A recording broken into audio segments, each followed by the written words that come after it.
Welcome to the IERLab Podcast Season 3. I'm your host, Walter Lee, and welcome to today's episode where we dive into one of the most fascinating and sometimes controversial trends in the digital age, and that's child influences. Now, specifically today is an area that I haven't covered yet on this podcast, and that is the Philippines, where 1 in every 3 people is under the age of 15, which I didn't know about.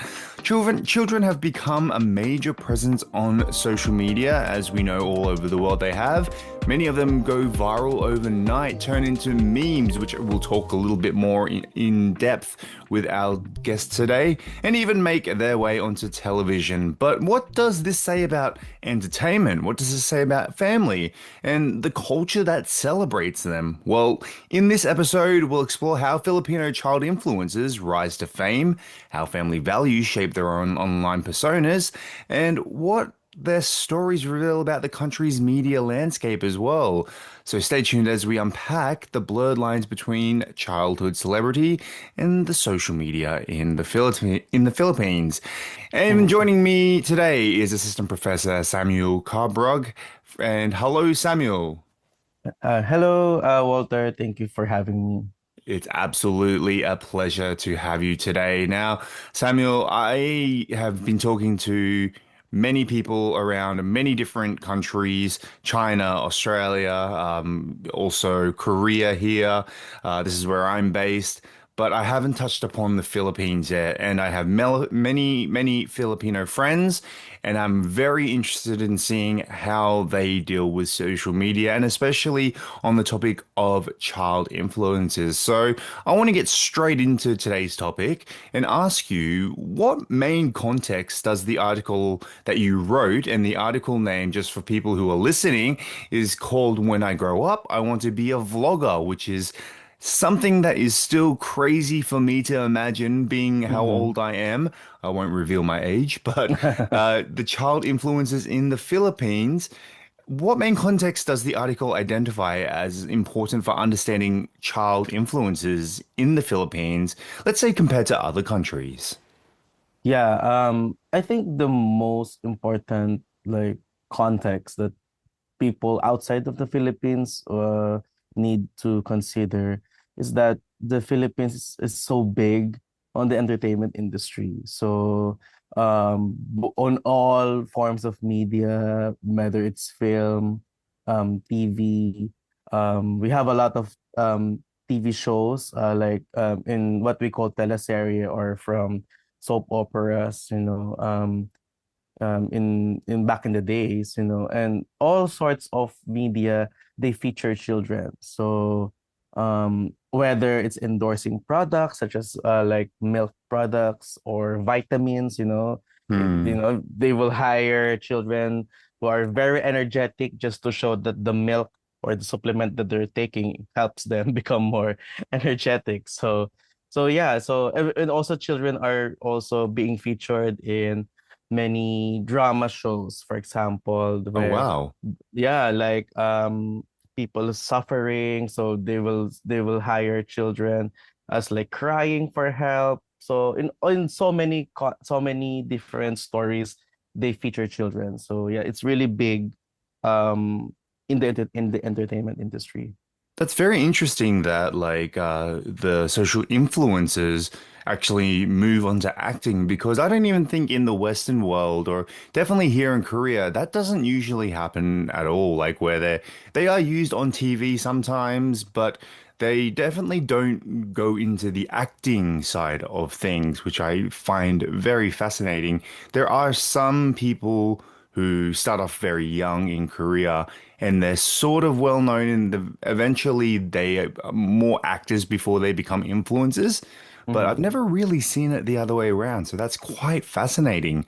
And when reading your piece, I was quite interested in this thing called meme personas. Now, I know what a meme is, and most people out there know what a meme is, but Mhm. can you explain more about what you wrote about meme personas, and how do they differ from, like, being a social media star, for instance? Because I thought, all social media stars become memes at one point. Mhm.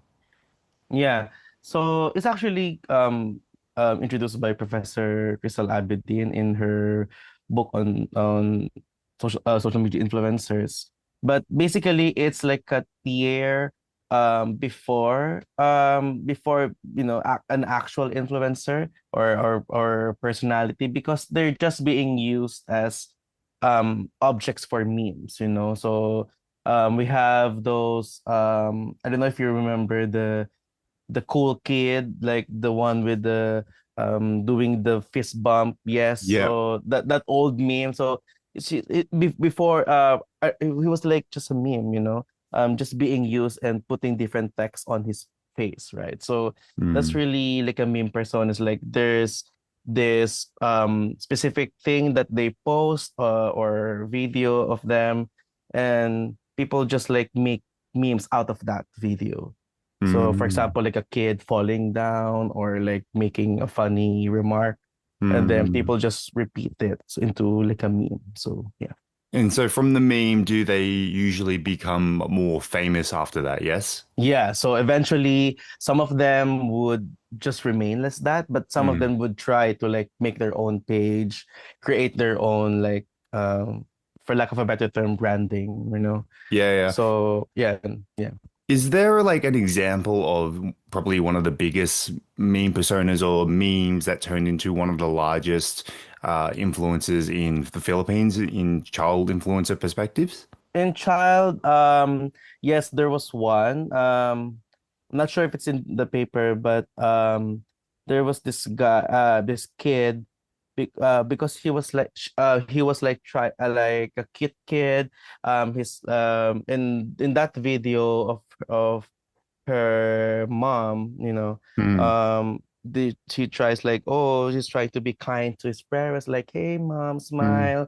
So that like spread out, and then eventually his page is really about him, not really about his mom anymore.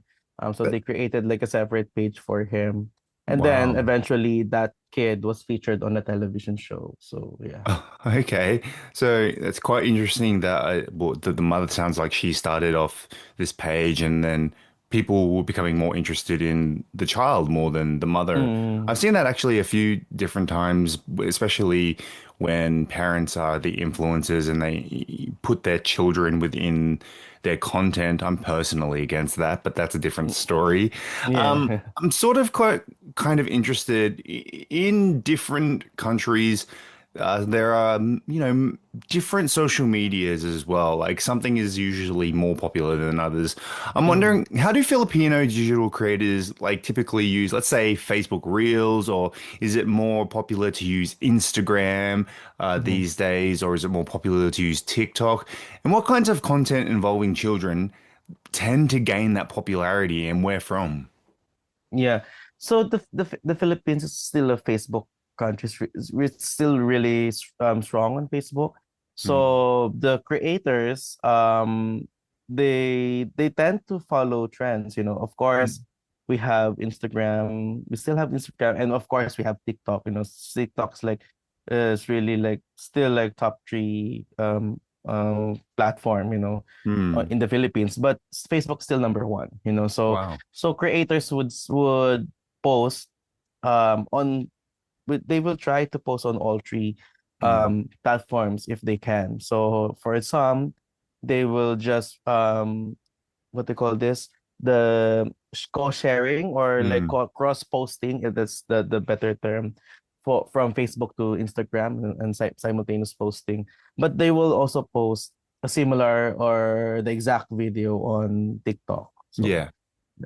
Yeah, that's obviously what usually would happen here as well. A lot, I think in Korea, Instagram is probably the most used when it mhm, comes to like the top three, let's call them Facebook and Instagram. Like barely anyone in Korea uses Facebook anymore. So it's really quite mhm. interesting that like the Filipino people still are very much on the Facebook Reels. But in Korea, Facebook is maybe not just as used as much. There are a lot of Koreans that do have Facebook, but not as many users, I would say. Yeah. Now, in the title, we talk about vlogging. Mhm. I imagine vlogging is Well, it's basically becoming a social media star when you're a vlogger, right? So, Yeah. can you talk about how becoming a vlogger, or social media star, etc., can affect family values of Filipino families? Because we got to take the culture, for instance, we got to take obviously religion into fact. How does it affect family values within Filipino families? Yeah, that's interesting because now um I think families, Filipino families are trying or considering um this being track of being a vlogger or an influencer or creator like a stable job, Mm, or like a primary source of income. mm, That's why they also chose Facebook, for example, because for them it's for them that I don't know what I understand is that for them it's quite easy to get monetized on okay. Facebook. So maybe because of the requirements of the platform, etc. So but yeah, it also um like gave this opportunity for them to show their family values, that this is what their family believes in. They show children praying with them before eating. Mm, They show children like showing quote unquote good manners, mm, or right conduct, of just being like, oh, this is a good kid, yeah. or this is a good family. So aside from that, of course, we have notions for religion, for them going to church or as a family. So that really like perpetuates, that this is really a quote unquote good typical Filipino family. So yeah, that option, they get to share their values, but at the same time, in the hopes of getting monetized, is really I think that's why many of them would like go into this track. Okay. So, do you think this is sort of like, just in your opinion, a positive or a negative thing that affects the families and from your point of view anyway? I think it's kind of both, Mm, So yes, I think one positive is that yeah, they get monetized. yeah. That's good. Their kid might, one day show up on TV and Yeah, become yeah. a big star. So that's helpful economically. But at the same time, the notions of their children becoming more exposed to the public. Yeah. That's one thing that, of course, people might not really think about it. Mm, Of course, that comes with risks. right, So, right. but but I think that's why some family vloggers, they try to not show their children, but nowadays I think that's really one of the I don't want to say that was really the selling point. Yeah, yeah, yeah. Just out of curiosity as well, what drew you to this topic? Like, why did you decide that this was the topic for you to explore more or want to know more about? Yeah, I think part of it is that it's so common to see um, young children becoming content creators nowadays. Mm. Before we have like I forgot his name, the kid who reviews toys, but that's pretty much Ah, it, yes, yes, right?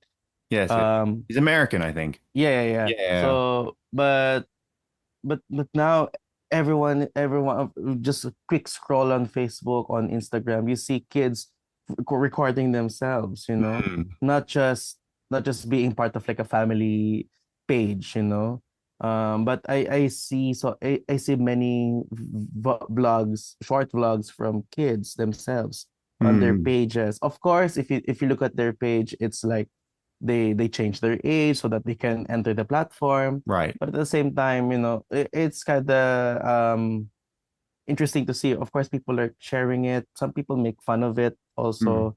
So it really like gives me like this opportunity to really think about, oh, why is it children like record themselves, like try to become vloggers themselves, or right. and how is it like reflects different cultures in the Philippines. So yeah.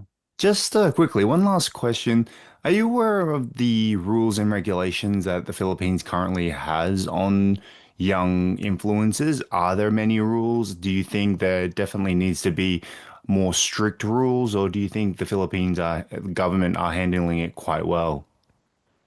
So there are existing laws for protection for children, women and children, basically. Mm, So it's on the violence on women and children. There are also laws on libels, but mm, of course it would be it would be great if there are specific rules for children, mm, especially children on social media. So mm, I wouldn't go say like for example just ban them. It's really mm. because it's contextually, it's children are here, Yes. on social media, so it needs to be more contextually um appropriate, if you will. So Yes. Yeah.